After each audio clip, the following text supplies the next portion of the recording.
Hi everyone, Paul Akers, host of the American Innovator. You know, the innovative spirit is alive and well, and everywhere I travel around the world, I bring back ideas and creativity to share with my audience to continuously improve and change the way we live.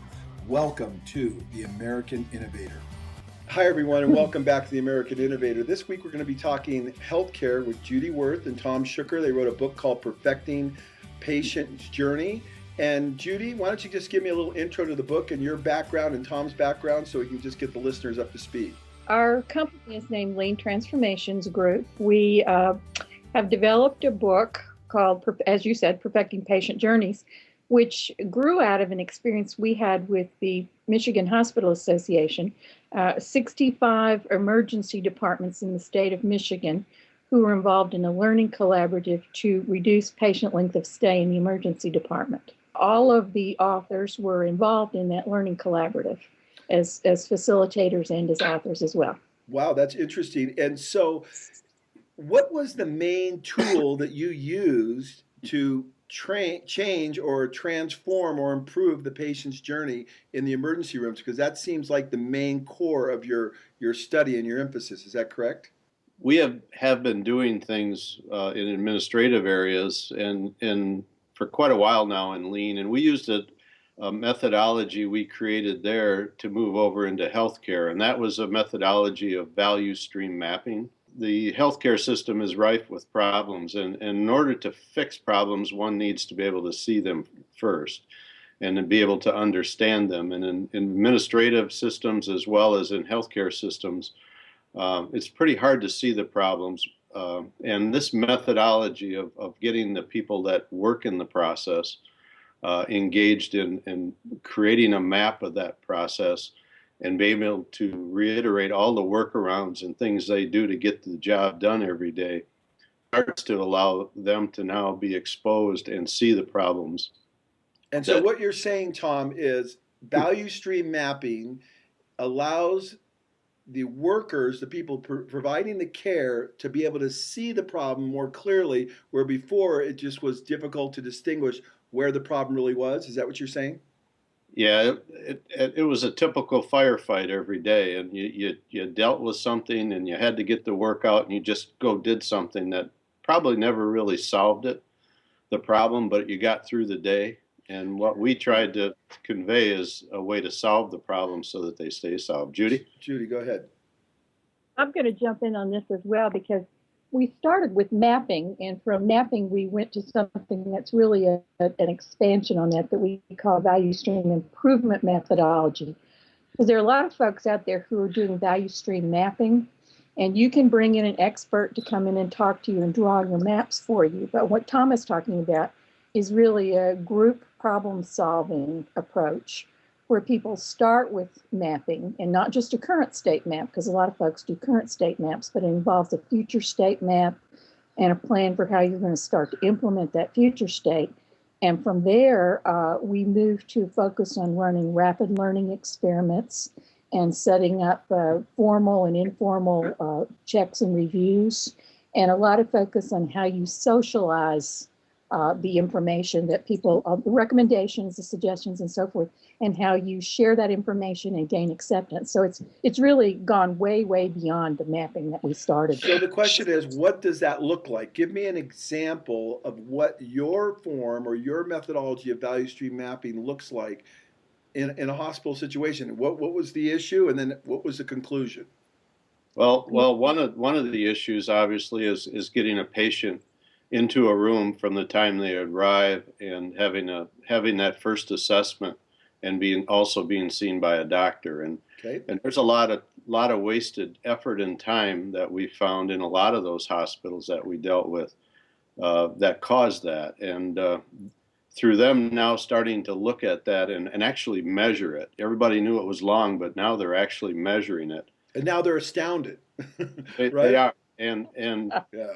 And they get very creative. You know, they live in that environment every day. And when you give them the opportunity and to see their problem and they have a lot of great ideas. And what we did through this collaborative is to flush those ideas that they had out and let them go try them, as Judy said, with these rapid experiments. And Yeah, it's interesting. I have to make a comment. It's the greatest enigma to me that when you go to get engaged in the healthcare industry, that you have this potentially or seemingly the smartest people in the world, but they seem to be so, I don't know, ignorant about how to make something efficient. Have you noticed that? I mean, that's my experience. I just went and got eye surgery, a 5-minute eye surgery, 4 hours before they did the surgery. 4 hours of paperwork. It even got so bad that they counted the money in my wallet and wrote down my credit cards that I had. I was like, you've got to be kidding me. This has nothing to do with healthcare, but that's what it's come to. And I was like, how could smart people allow this to happen? Yeah, absolutely. So The other, I would like to add to that, and certainly inefficiency is a terrible, terrible problem. But an awful lot of folks hear about lean methodology applied to healthcare, and they think it only applies to efficiency. And the place we remind people to start is always, who are your customers, and what are your customer requirements?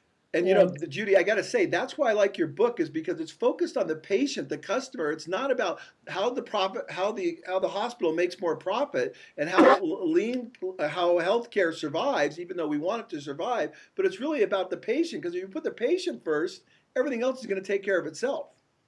Yeah, we ran into case after case of patients being asked multiple times for all kinds of the same information over and over and over again. And right here. I just did it just last week. I mean, I was like, you've got to be kidding me. I mean, I think the forms were this thick. By the time I got done, I'm so tired of signing my name and writing my address. I was like, you guys can't be serious about this. Yeah, and we bring into our workshops the IT people, and we try to get them to see this is what the nurses and the doctors and the providers need to provide the care, rather than have them try to do their work into a system that's giving them that somebody else created outside of that work environment. Right. And that opened some eyes and has led to some changes as well, I think. I know a couple nurses, and they mentioned to me the other day that they felt they were spending about 60% of their time in paperwork and compliance, and only 40% actually practicing nursing. Is there any credence to that?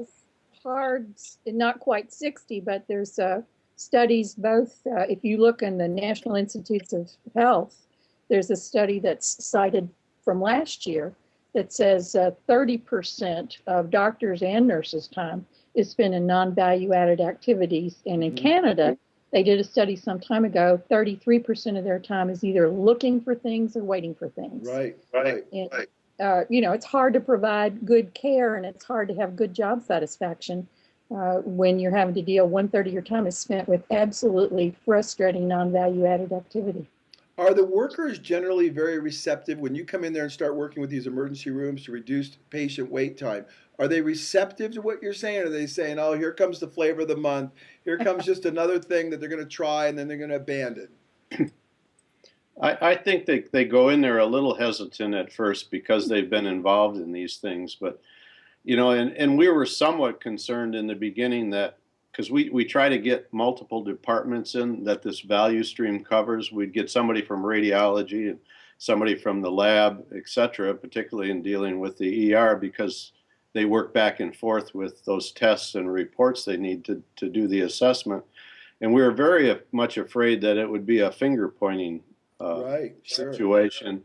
And within less than an hour, everybody was focused on trying to lay out the work as it existed, and you could hardly tell what person was from what department. And this is what really woke Judy's and mine and our partners' eyes up, was the fact that we really got something here. All of a sudden, we got all these people really working together, and you don't know what department they're from, but they're all trying to solve the problems that are out in front of them. And it was a really neat feeling. So let's do, for our listeners real quick, we should have done this in the beginning, just quickly define value stream mapping.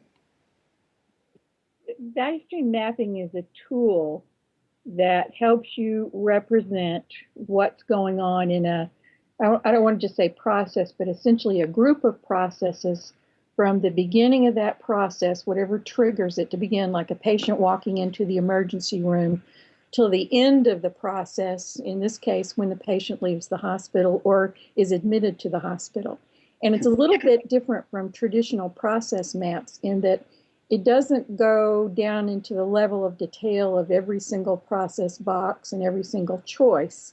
It stays at a somewhat higher level than that, but it allows you then to focus on where there are problems in flow, where there are problems in meeting customer requirements. It focuses on all of the places where people have to engage in communication outside the process because they're having to wait on things or they're having to correct problems.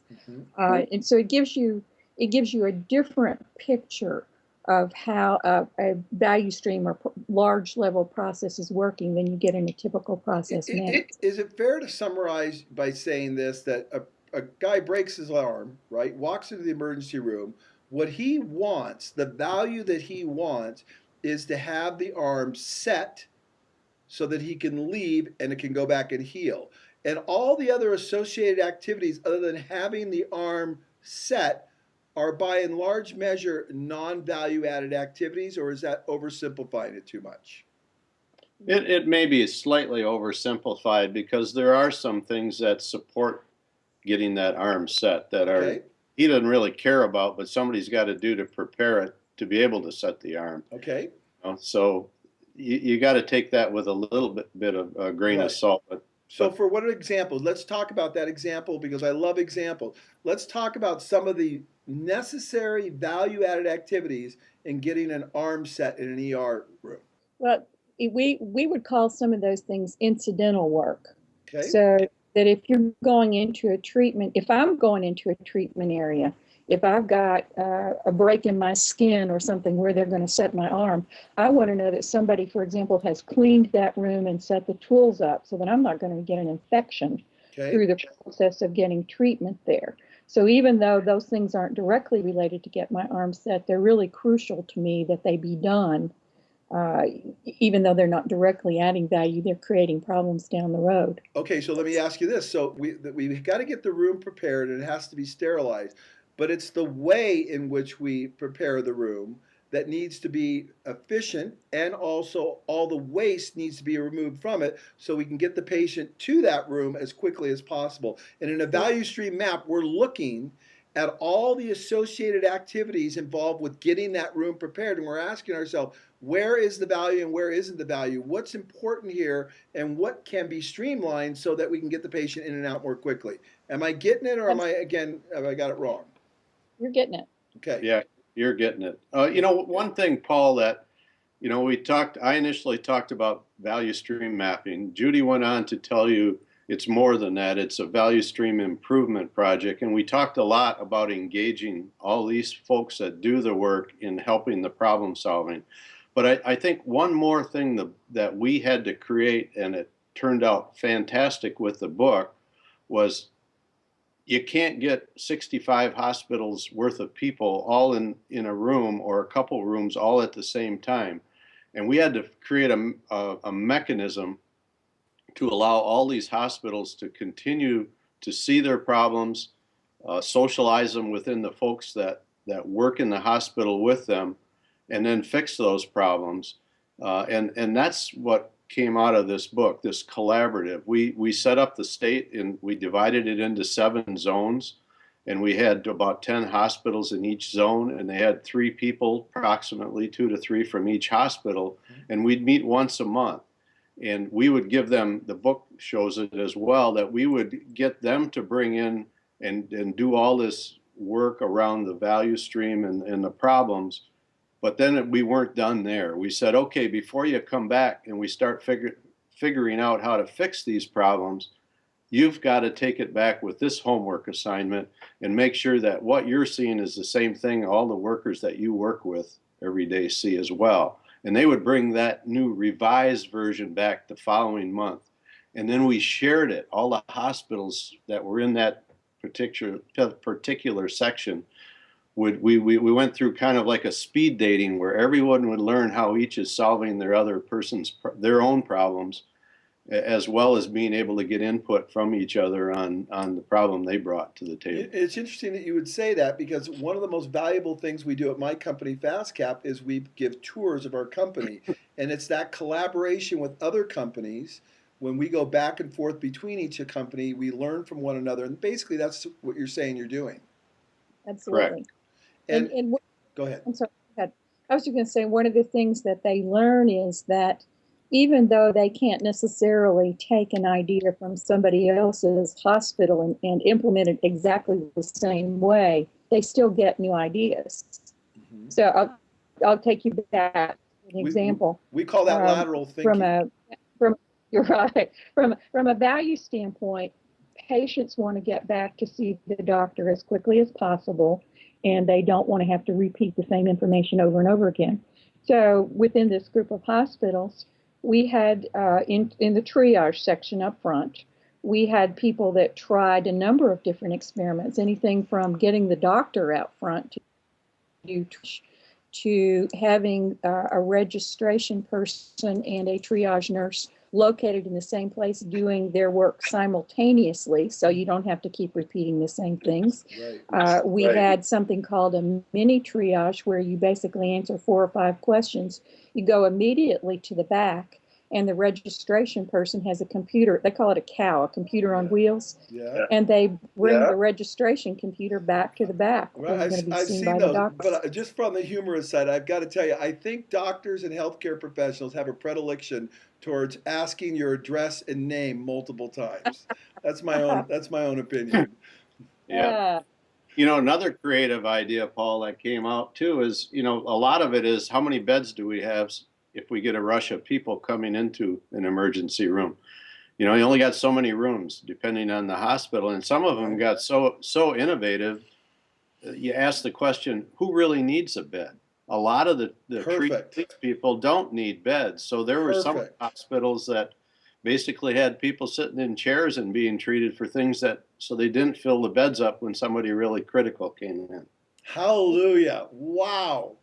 Let's call those vertical patients rather than horizontal patients. It's amazing. That's so good to hear that. We seem like the facilities are so over processed in what's actually needed. We apply a bazooka when we need just a little cap gun to get the job done. And all of those things came from the people doing the work. That's awesome. Well, isn't it encouraging to have people like Judy and Tom who get it and are making a difference in the way healthcare is provided in the United States? Next week, we're going to continue our talk with Tom and Judy, and we're going to learn more about how lean is making a huge difference in the outcome that you and I experience every day when we go to the doctor or the hospital. Join me next week on The American Innovator. Remember, life's an adventure. Be a part of the solution. Go out, learn, improve, change, think outside the box. We can change the way the world thinks. Be an innovator.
I really got to stop getting myself in these situations. That's a leopard, and that's an elephant.